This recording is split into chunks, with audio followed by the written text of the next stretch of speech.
Okay guys, so welcome back, and today we are going to do some single page layout work and also learn to add images with effects and add color to your background of your page, right? So we're just doing this on a single page for now.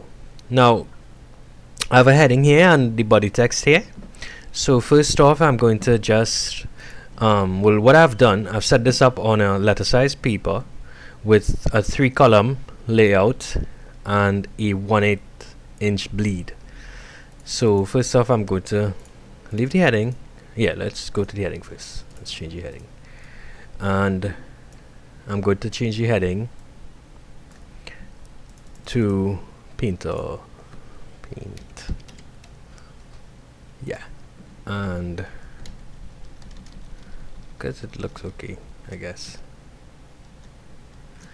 And then I'm going to change the body text here. You know what, since the frame is so big, we could bring this right up and change the body text to Futura. Futura book is fine. Right, and I'm going to bring this in. So I'm going to just use the 2-column width just to lay this out.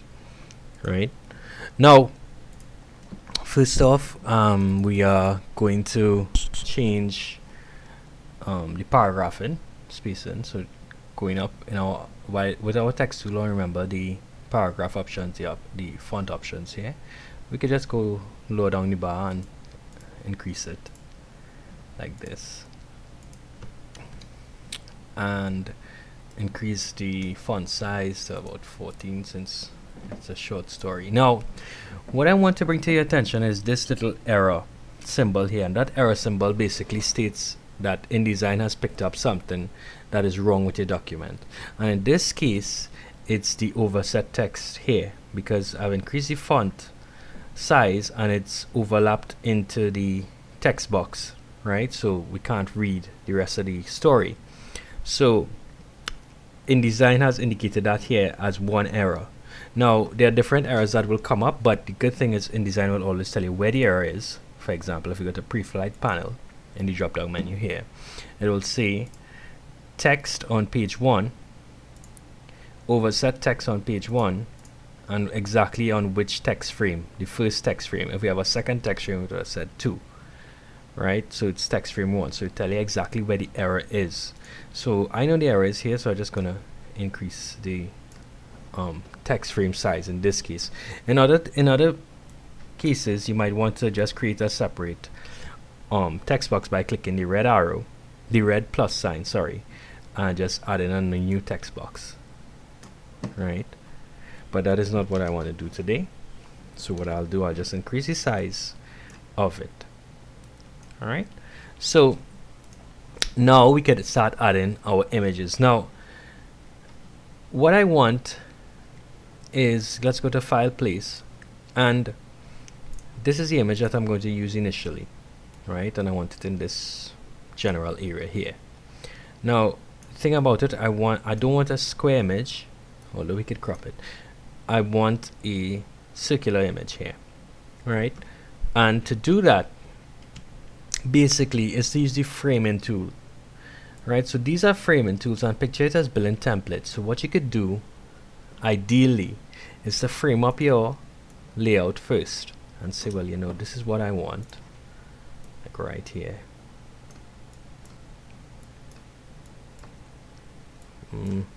Probably that a little too big. Let's bring it in. Right, so I want the image to go right here. Now with the frame tool selected, I go to file, place, and select my image here again, and yeah, it's there. Now to fit it, remember, right click, fitting, and we do fill frame proportional, fit content proportionally. We need to fill frame proportionally. So we fill the frame proportionally there. Now I want to center justify, well, not center justify, but bring these mice more center of the circle. So I double click, and now I can pull it around. within that frame, and right about there looks good. So the other step here now is to, one, we could go to preview and see what it looks like. Yeah, it looks okay. And then we could now text wrap it. Now we go to window, text wrap, and bring up the text wrap box. And now we did this one, wrap around bounding box, but this is the bounding box here, but really I wanted to wrap around the arc here. So that is wrap around object shape like this, and it wraps around object shape. And now we could put in our offset. All right, so yeah, 1/8 offset is okay for now. Let's go around. Let's make it a little more, just because I want to fix it, right? And obviously 2 errors occurred again. The 2 errors are basically one offset text here, overset text here, and overset text at the bottom here. So that is fine, right? Now, and a country mouse, and let's see how much overset we have here. Right, so we having a problem here because of the overset. So what we'll do is bring down this font size to 13, and yeah, it fits now, right? So let's preview this and see what it looks like. Okay, starting to take shape, looks okay. Now let's add some color to this page. So what we could do is, one, fill it with a background photo. So I'm going to do that now. File, place, and I'm going to use cityscape or country mouse. Yeah, it's a country mouse and a city mouse. So just going to start from here and pull. Yeah, halfway is nice. Right, and whoops, not that frame. This frame is one of the one. Notice I bring it directly to the bleed, and that's because we want it to be printed to the edge of the page. And I'm going to file, place, the second one, which is the city. So that way we have this sort of thing going on. Yeah, so that looks okay. So we can bring it up here. Nice. So we can preview this to see what it looks like. Good. So that looks good enough, I guess. So I'm going to just send it to back, arrange, send to back, both of them. So that way the text is over the image. However, if you notice, it's very difficult to read in this case. So what I'm going to do is use an effect to kind of feather this in, and that is basically selecting the picture, go to object and effects, and we can click any one of these. Let's go to directional feather because it brings up a whole effects window for you. So we could go directional feather, gradient feather. Let's go directional feather. And what the directional feather does is that, make sure preview is on so we'll see. If I increase the, let's link it together. If I increase the feather, you can see what happens here. Right, it feeds away. That's really not what I want. So I just want the top to feed. Right, so I'm just gonna unlink it and just do the top. And I could stop there. Right, although it's not readable here, I could just now bring down the frame to get it. See? There we go. And I'm going to do it for the second one too. So object, fitting, sorry, object effects and directional feather. And now I'm going to go to top, and again this one we could make this one stay like this and hit OK. We don't need to bring down that frame, and we could see in the preview how it looks without the box. Right, so these edges are kind of hard. You would want to blend this in Photoshop and bring it in as one image instead of these two with this hard edge here, but that's just to show you how they work together. Right, we could even try and overlap them a little bit. Maybe we could try and do that. Okay, so now we have blended these two images at the bottom here. We could go to preview, see what it looks like. You know, it doesn't fit well as I would hope. So what we could do is one, remove these images altogether, which would, but for demonstrative purposes I would just leave it on, right? And a second thing what we could do here is to add a drop shadow to our header here. So to do that, we go to object again, effects, drop shadow, and add a drop shadow and decrease the distance or increase the distance, or and then play with the slider here for, you know, have a little slide drop shadow and hit OK. So if we go to preview, now we could see what it looks like, right, with these round edges here, the blending at the back, and so on. So also, you know, we could just make this just a full page of color. So just go to swatches and, you know, change the color, take off the stroke here in the back. So could lighten it, maybe a light blue.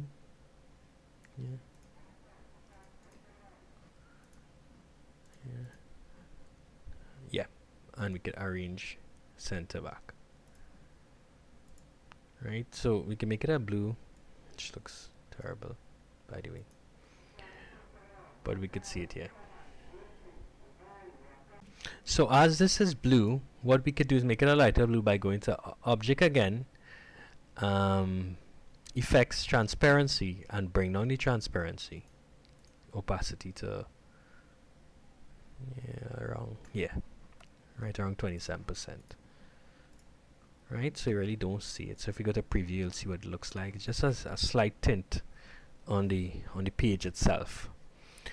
So there we have it, just using the effects, and you're free to go through each of these. They're very self-explanatory. You can experiment with them. Let's go back to object. Normally, I mean these apply to objects, and objects are basically anything that's within a frame. So this is a text frame, this is an object frame. So obviously I can go to object, effects, outer glow, put on the preview, pink, take out the screen, make it normal, multiply, yeah, and size, so you can get that pink glow there. Alright, we can even go to the blue. Right, but what we could also do is just go through each one. So even drop shadow, stuff like that, you can see it appearing here. But these are really too much in my opinion, and sometimes less is more, right? So in this case, we were just demonstrating to you how to use the effects. Now, one last thing is that the captioning. So let's say we want to add a caption, right?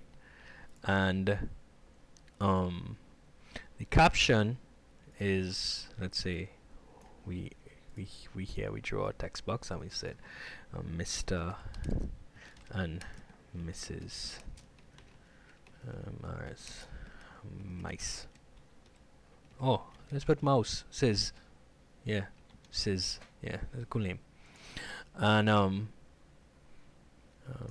just change the font to Futura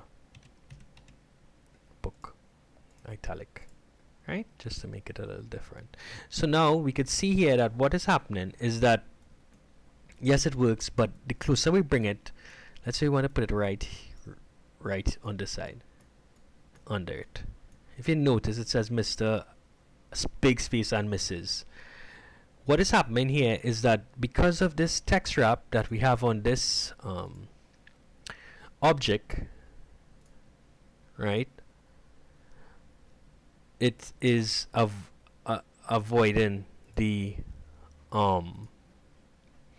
text here, so it's shifting it away, and all we have to do now is just click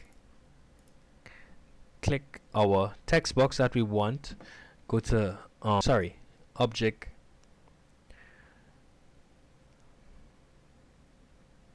text frame options, and ignore text wrap, and hit OK.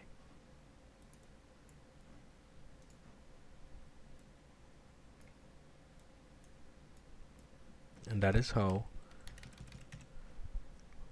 we could ignore. So this could even go within here, right? But if we have this text frame option, for example, where is it? Object text frame options, and uncheck it, because of this big text frame that we have, remember the text wrap that we put, it's not allowing us to put text anywhere close to it. So we just need to ignore the text wrap and have this going, right? So we get previewed as.